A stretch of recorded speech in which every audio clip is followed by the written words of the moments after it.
अगर हम Marvel comics में पावरफुल वेपन्स की बात करते हैं और उसके अंदर अगर स्वॉर्ड्स का जिक्र ना आए तो ऐसा होना पॉसिबल नहीं है, क्योंकि मार्वल कॉमिक्स के अंदर ऐसे बहुत ज़्यादा यूजर्स हैं, ऐसे बहुत ज़्यादा हीरोज़ हैं, विलन्स हैं जो कि अपने हिसाब से अलग अलग स्वॉर्ड्स को इस्तेमाल करते हैं और ये सारी की सारी स्वॉर्ड्स अपने ही अंदर एक बहुत ज़्यादा पावरफुल वेपन्स की तरह इनको इस्तेमाल किया जा सकता है। सो गाइस, दिस इज पीट टाइगर और आज की इस वीडियो में मैं आपके साथ शेयर करने वाला हूँ मार्वल कॉमिक्स के अंदर दिखने वाली वो टॉप 10 स्वॉर्ड्स जो कि मेरे हिसाब से मोस्ट पावरफुल स्वॉर्ड्स हैं। और इस पूरी की पूरी लिस्ट के अंदर जो आपको रैंकिंग ऑर्डर मिलने वाला है वो नंबर 1 पे हमारे पास सबसे ज़्यादा स्ट्रॉन्गेस्ट या आप कह सकते हैं कि पावरफुल स्वॉर्ड होगी उसको मैं रैंक करूंगा। और जब मैं 10 से लेकर 1 तक जाऊंगा तो उसके अंदर आपको एक पैटर्न को नोट करना है कि आखिरकार इन सारी की सारी स्वॉर्ड्स के अंदर ज़्यादातर क्या चीज़ कॉमन आ रही है और वो मैं आपको वीडियो के एंड में बताऊंगा, तो इसलिए वीडियो को एंड तक ज़रूर देखिएगा। तो इसी के साथ बिना किसी और बात के फौरन से अपनी इस टॉप 10 वीडियो को स्टार्ट करते हैं।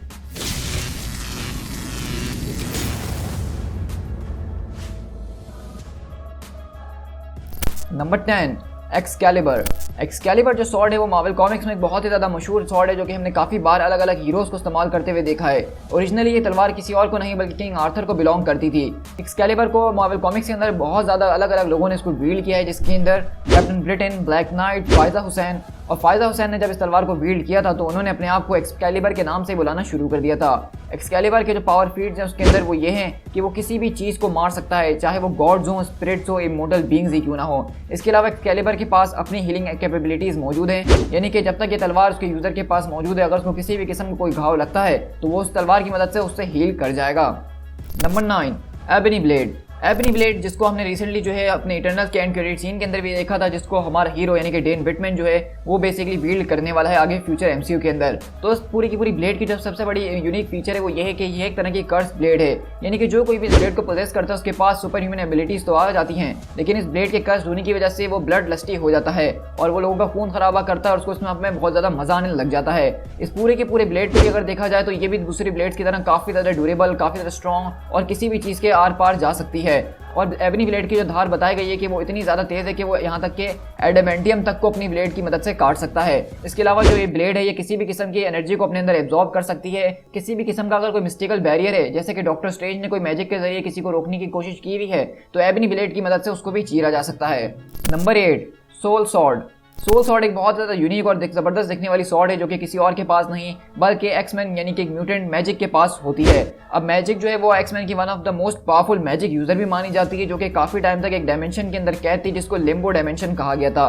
अब मैजिक की जो ये सॉर्ड जिसको सोल सॉर्ड कहा जाता है उसकी वजह यह है क्योंकि मैजिक ने बेसिकली इस सॉर्ड को क्रिएट किया था उसी लिम्बो डायमेंशन के अंदर जब वो कैद थी और अपनी लाइफ फोर्स की मदद से। तो एक तरह से देखा जाए तो ये सोल जो वो बेसिकली मैजिक का ही एक हिस्सा है और इसी वजह से इसके अंदर भी एक ज़बरदस्त किस्म की मैजिकल एबिलिटीज़ मौजूद हैं और जो कोई भी सोल सॉर्ड को वील्ड करता है वो सीधा सीधा जो है लिम्बो डायमेंशन का पूरा रूलर बन जाता है। ये एक ज़बरदस्त किस्म का डेवास्टेटिंग वेपन है जिसके जरिए मैजिक और एनर्जी दोनों को है डिस्पर्स किया जा सकता है, दोनों को अपने अंदर एब्जॉर्ब किया जा सकता है। इसके अलावा जो कोई भी इसको वील्ड करता है उसके अंदर ज़बरदस्त किस्म की सुपर ह्यूमन एबिलिटीज़ तो आ ही जाती हैं, जो कि सोल सॉर्ड का ही असर है।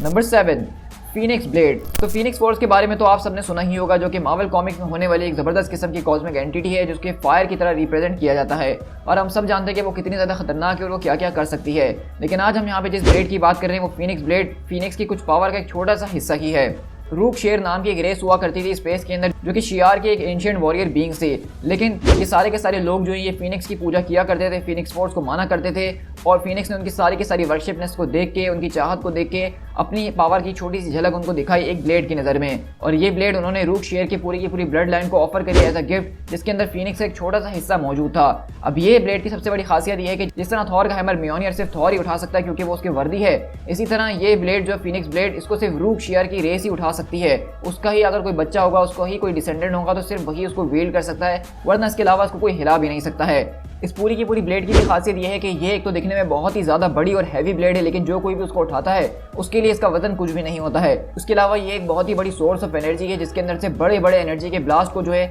निकाला जा सकता है। और जैसा कि आप जानते हैं कि इसका नाम फीनिक्स ब्लेड है तो उसके अंदर फीनिक्स वाली प्रॉपर्टीज तो होनी ही चाहिए। Number 6, quantum sword. अब जैसा कि कुछ टाइम पहले हमारे पास मिस मार्वल का ट्रेलर आया था तो मैंने आपको बताया था कि किस तरीके से मिस मार्वल की जो पावर्स को चेंज किया है वो कॉमिक्स में क्वेज़ार के कैरेक्टर से बहुत ही ज़्यादा मिलता है। अब कॉमिक्स में हमारे पास जब हमारा सेकंड क्वेज़ार यानी कि फाइला वेल बनती है, जब उसके पास क्वांटम बैंड्स आ जाते हैं तो उनकी मदद से वो अपने पास एक सॉर्ड रखती है जिसको कहा जाता है क्वांटम सॉर्ड। और ये भी दरअसल उसी तरह के एक कंस्ट्रक्ट से बनी हुई होती है जिस तरह से फाइला वेल अपने दूसरे कंस्ट्रक्ट्स को अपनी बैंड की मदद से बनाती है। अब इसकी पूरी की पूरी खासियत ये है कि जैसा कि ये क्वांटम सॉर्ड है, ये क्वांटम एनर्जी से बनी हुई है और क्वांटम एनर्जी मार्वल कॉमिक्स या हम एमसीयू की की क्यों ना बात करें, उसके अंदर ये पाई जाने वाली सबसे ज़्यादा खतरनाक और डेवेस्टेटिंग सोर्स ऑफ एनर्जी माना जाता है। फाइल हवेल क्योंकि इस पूरी की पूरी क्वांटम सॉर्ट को अपने दिमाग के जरिए बनाती है, तो एक तरह से देखा जाए तो क्वांटम सॉर्ट जो है वो खुद फाइल हवेल का हिस्सा है और इसके जरिए वो बड़े बड़े कॉस्मिक एंटिटीज, कॉस्मिक बीइंग्स से मुकाबला कर चुकी है और उनको धूल भी चटा चुकी है।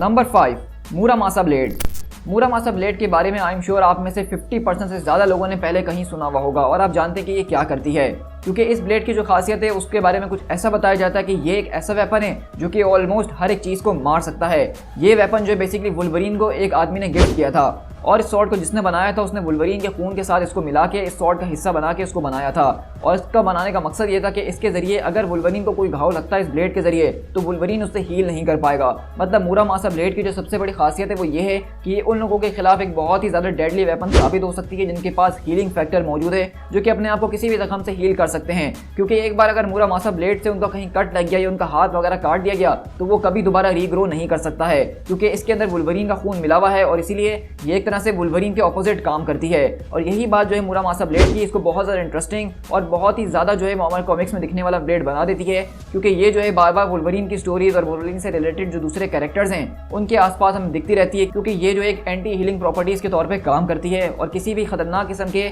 इमॉर्टल बीइंग तक को धूल चटा सकती है। Number 4, grass cutter God killer. ये दोनों की दोनों सॉर्ड्स को मैंने अपनी लिस्ट में एक साथ इसीलिए रखा है क्योंकि इनको एक ही आदमी ने बनाया है। ये सॉर्ड जो है वो काफ़ी सदियों पहले बनाई गई थी, क्योंकि एक ऐसा ज़बरदस्त किस्म का माहिर ब्लैक सुमित था जिसने इन दो तलवारों को एक साथ मिलकर बनाया था, जिसमें से बताया कुछ ऐसा जाता है कि ये दो तलवारें बनाई गई थी और इनमें से एक जो थी उसके अंदर थोड़ा सा डिफेक्ट मौजूद था, लेकिन आज तक लोगों को नहीं पता कि वो कौन सी तलवार है, या तो वो गॉड किलर है या तो वो ग्रास कटर है। लेकिन बेसिकली ये दोनों की दोनों तलवारें जो हैं ये किसी और के पास नहीं बल्कि दो इनक्रेडिबल पावरफुल बीइंग्स के पास मौजूद थी जो कि अपने अपने पैंथियंस के गॉड हैं। यानी कि एक तलवार इसमें से जो थी वो ज़्यूस के पास मौजूद थी और दूसरी तलवार वो जापानीज गॉड अमात्सु मिकाबोशी के पास मौजूद थी। ये दोनों तलवार आपस में एक दूसरे से भी और बाकी दूसरी तलवारों से भी काफ़ी बार over the years, over the centuries भिड़ चुकी हैं और इन दोनों की दोनों तलवारों ने अपने नाम की इज्जत को बरकरार रखा है, क्योंकि इस तलवार को कोई और नहीं बल्कि दो खतरनाक किस्म के डेडली गॉड्स वील्ड करते हैं। जबकि अमात्सु मिकाबोशी के पास जो तलवार है उसको ग्रास कटर बताया जाता है और ज़्यूस के पास जो तलवार है उसको गॉड किलर बताया जाता है। और आप इस बात से अंदाज़ा लगा ही सकते हैं कि ये दोनों के दोनों वेपन्स और ये ब्लेड्स कितने ज़्यादा पावरफुल होंगे अगर इसको ज़्यूस जैसे महान गॉड अपने पास व्हील करके रखते थे और उसके ज़रिए वो जंगें किया करते थे। तो ये दोनों की दोनों तलवार मेरी नज़र में एक इक्वली मैच्ड है और बहुत ही ज़्यादा पावरफुल तलवार है जिनको कोई भी गॉड अगर व्हील करता है तो उसकी पावर्स का हम अंदाज़ा लगा ही सकते हैं। Number 3, Odin sword. अब हमारी इस लिस्ट के अंदर होने वाली अगर हम सबसे बड़ी सॉर्ड की बात करें तो वो ओडिन सॉर्ड ही है। मतलब इसका जो साइज़ है वो सेवरल फीट्स है, सेवरल 100 फीट्स है, मतलब 100 फीट 200 फीट इतनी बड़ी ये एक तलवार है जिसको किसी और ने नहीं बल्कि फायर डीमन सर्टर ने बनाया था अपनी मुस्फिलहाइन की रेलम के अंदर ही। लेकिन ओडिन ने एक बार सर्टर से मुकाबले के बाद इस तलवार को जीत लिया था और तब से ये उन्होंने सॉर्ड को अपना बना लिया था और ओडिन ने इसके अंदर कुछ अपने इंचेंटमेंट्स वगैरह किए थे जिसके जरिए वो जब चाहें सॉर्ड का इस्तेमाल करके उसका साइज़ छोटा कर सकते हैं जब उनको इस्तेमाल करना हो। इस सॉर्ड को हमने देखा था कि किस तरीके से जब सारे के सारे गॉड्स के ऊपर सेलेस्टियल्स अटैक करने के लिए आते हैं तो ओडिन अपनी सारी के सारी पावर्स को एब्जॉर्ब करते हैं और डिस्ट्रॉयर आर्मर के अंदर डाल के उसका साइज बड़ा कर देते हैं और तब जाके डिस्ट्रॉयर आर्मर की मदद से वो इस ओडिन सॉर्ड को वील्ड करते हैं सेलेस्टियल से मुकाबला करने के लिए। हमने इस सॉर्ड के जरिए उनको बहुत ज़्यादा अलग अलग फीट्स करते हुए देखा है, लेकिन वो बात अलग मानने वाली है कि ओडिन जो है इस सॉर्ड की मदद से सेलेस्टियल्स को हरा नहीं पाए थे और इस सॉर्ड ने सेलेस्टियल्स का बाल भी वाका नहीं किया था। Number 2, Twilight sword. अब जिस तरह की हमने अपनी पिछली सॉर्ड की बात करी जो कि ओडिन सॉर्ड थी, इसी तरह से हमारी जो ट्वाइलाइट सॉर्ड है इसको भी किसी और ने नहीं बल्कि सर्टर ने ही बनाया है। और ट्वाइलाइट सॉर्ड जो है वो बेसिकली सर्टर की ही है जो कि खतरनाक किस्म का ब्लेड है जो कि सर्टर ने अपनी ही लाइफ फोर्स से मिलकर बनाया है। ये ब्लेड मार्वल कॉमिक्स में एक बहुत ही ज़्यादा इंपॉर्टेंट ब्लेड माना जाता है जिसको हमने अलग अलग खतरनाक यूजर्स को वील्ड करते हुए देखा है, जिसके अंदर सर्टर, हेला, लोकी, मोर्गाना, लीफे और उन लोगों ने इस ब्लेड की मदद से ऐसे खतरनाक किस्म की फीट्स को अकॉम्प्लिश करा है जो कि बिल्कुल इम्पॉसिबल नजर आते हैं। ये सॉर्ड जो है ये किसी भी चीज़ के आर पार जाके उसको काट सकती है, चाहे वो चीज़ फिजिकल एक ऑब्जेक्ट हो या एक मैजिकल बैरियर ही क्यों ना हो। ये बड़े बड़े स्पेल्स को भी लिटरली काट सकती है, ये बड़े बड़े पावर को एब्जॉर्ब करके रीडायरेक्ट कर सकती है। इसके अलावा इस सॉर्ड की जो प्रोफेसी की गई है वो ये की जाती है कि यही वो ट्वाइलाइट सॉर्ड है, जब इसको इटर्नल फ्लेम के साथ मिलाया जाएगा तो वो रैग्नारॉक का बाइस बनेगी। और ऐसा ही कुछ हमने एमसीयू के अंदर यानी कि थॉर रैग्नारॉक के अंदर भी देखा था कि किस तरीके से सर्टर अपनी ट्वाइलाइट सॉर्ड का इस्तेमाल करके पूरे के पूरे एसगार्ड को रैग्नारॉक से डिस्ट्रॉय कर देता है। तो इस बात को हम बिल्कुल भी कम नहीं ले सकते कि एक ऐसी सॉर्ड जो कि साइज में बहुत ही ज़्यादा बड़ी है जिसको सर्टर अपने हिसाब से इस्तेमाल कर सकता है, जो कि आग उगलती है उसके जरिए वो पूरी की पूरी डायमेंशंस और प्लैनेट्स को डिस्ट्रॉय कर सकता है। तो ये सॉर्ड जो एक बहुत ही खतरनाक और डेवास्टेटिंग वेपन साबित होता है। तो नंबर 1 पे जाने से पहले मेरे पास यहाँ पे कुछ जो है ऑनरेबल मेंशंस हैं, जिसके अंदर हमारे पास ड्रैगन फैंग स्वॉर्ड आती है जो कि एंशिएंट वन इस्तेमाल किया करते थे और इसको एक ड्रैगन के दांत से बनाया गया दूसरे डायमेंशन के अंदर। और एंशिएंट वन ने इस स्वॉर्ड को जो है डॉक्टर स्ट्रेंज को पास किया था और डॉक्टर स्ट्रेंज ने इस स्वॉर्ड को बाद में जाके वैल्किरी को पास कर दिया था। और इस स्वॉर्ड को हमने ऑलरेडी जो है थॉर रैग्नारॉक की मूवी के अंदर वैल्किरी को वील्ड करते हुए देखा भी है। होफंड वो स्वॉर्ड है जो कि दरअसल हेमडाल इस्तेमाल करता है बायफ्रॉस्ट के पोर्टल्स वगैरह को खोलने के लिए। इसकी सबसे बड़ी एबिलिटी ये है कि ये जो है बेसिकली बायफ्रॉस्ट की चाबी है और इसके जरिए वो यूनिवर्स में कहीं पे भी ट्रैवल कर सकते हैं।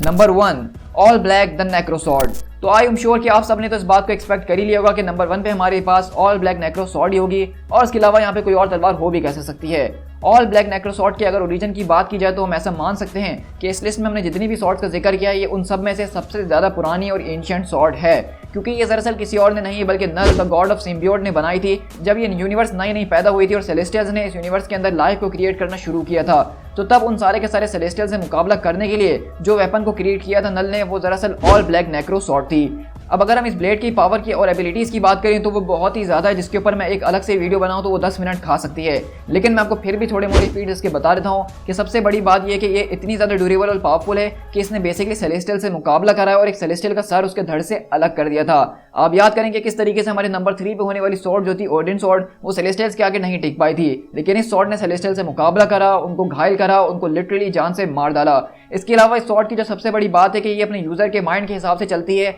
ये सिर्फ एक ब्लेड की तरह नहीं बल्कि किसी भी वेपन के अंदर ट्रांसफॉर्म हो सकती है और ये सिर्फ एक स्वॉर्ड नहीं बल्कि हजारों स्वॉर्ड्स के अंदर भी ट्रांसफॉर्म होकर अपने मालिक का साथ दे सकती है। और यही चीज़ जो इसकी शेप शिफ्टिंग वाली एबिलिटी इस स्वॉर्ड को बहुत ही ज़्यादा खतरनाक बनाती है। और ये स्वॉर्ड इतनी ज़्यादा खतरनाक है कि इसने मार्वल कॉमिक्स के बहुत ही बड़े बड़े बींग्स जिस तरह थॉर, किंग थॉर, गैलेक्टस, लोकी और इस तरह की खतरनाक किस्म के बींग से मुकाबला करा है और बहुत बुरी तरीके से हर्ट भी किया है। तो अगर हम अपनी टॉप 10 लिस्ट की नंबर 1 पे किसी स्वॉर्ड को रखना चाहेंगे तो मेरे हिसाब से ऑल ब्लैक नेक्रो स्वॉर्ड ही इस स्पॉट को डिजर्व करती है और अभी तक तो कोई ऐसी स्वॉर्ड नहीं है जो कि इसको नीचे कर सके। So guys with that being said हम इस वीडियो को यहीं पर रैप अप करते हैं। तो जैसा कि मैंने आपसे वीडियो के शुरू में कहा था कि इस पूरी की पूरी लिस्ट के अंदर आप एक पैटर्न को नोट करेंगे जो कि हर स्वॉर्ड में तकरीबन कॉमन होगा, और वो ये है कि दरअसल इस पूरी की पूरी लिस्ट में दिखने वाली स्वॉर्ड में से 50% से ज़्यादा जो स्वॉर्ड थी वो दरअसल एसगार्ड को बिलोंग करती हैं। चाहे अब इसमें हम ट्वाइलाइट स्वॉर्ड की बात करें, ओडिन स्वॉर्ड की बात करें, ड्रैगन फैंग की करें या होफंड की क्यों ना करें, तो तकरीबन इसमें से 4 जो बड़ी बड़ी और पावरफुल स्वॉर्ड थी वो हमारी दरअसल एसगार्डियन ओरिजिन से ही बिलोंग करती हैं। और जिसमें से टॉप 5 के अंदर आने के लिए 2 स्वॉर्ड्स हमारी जो हैं वो खुद सर्टर ने ही क्रिएट की हैं, जो कि ओडिन स्वॉर्ड और ट्वाइलाइट स्वॉर्ड हैं। तो ये बात हमें बता दी कि किस तरह से एसगार्ड के पूरे मिथ्स के अंदर स्वॉर्ड्स को बहुत ज़्यादा अहमियत दी जाती है। इसके अलावा ग्रास कटर और गॉड किलर स्वॉर्ड भी बहुत ज़्यादा इंप्रेसिव स्वॉर्ड्स हैं जिनके ऊपर मैं चाहूँ तो एक अलग से वीडियो बहुत जल्द बना सकता हूँ। इसके अलावा अगर इन सारी की सारी स्वॉर्ड में से अगर आप किसी और स्वॉर्ड के ऊपर बहुत ज़्यादा डिटेल में जानना चाहते हैं जिस तरह नेक्रो स्वॉर्ड हो गई, तो आप लोग मुझे कमेंट में उसकी रिक्वेस्ट जरूर कीजिएगा, तो उसके ऊपर मैं एक सेपरेट वीडियो बना के अपने स्पीड टाइगर वाले चैनल के ऊपर जरूर अपलोड करूंगा। So guys with that being said मैं इस वीडियो को यहीं पर रैप अप करता हूँ। आई होप कि आपको मेरी ये टॉप 10 वीडियो काफ़ी ज़्यादा पसंद आई होगी, तो वीडियो को लाइक करना बिल्कुल भी मत भूलिएगा और अगर वीडियो ज़्यादा ही पसंद आई है तो अपने दोस्तों के साथ भी शेयर जरूर करना। साथ ही साथ मेरे दोनों चैनल को सब्सक्राइब कर लेना, स्पीड टाइगर और स्पीड टाइगर एक्सप्लेन वाले, क्योंकि मैं ये वीडियो दोनों चैनल के ऊपर ही अपलोड कर रहा हूँ और इसके जरिए आप ताकि मेरे दोनों कंटेंट जहाँ पे हम सिनेमैटिक यूनिवर्स का और कॉमिक्स का कंटेंट जो अलग अलग चैनल पे शेयर करते हैं उन दोनों को एंजॉय कर सकें। So guys this is speed tiger, मिलते हैं अपने किसी और टॉप 10 वीडियो के साथ। Till then thank you so much.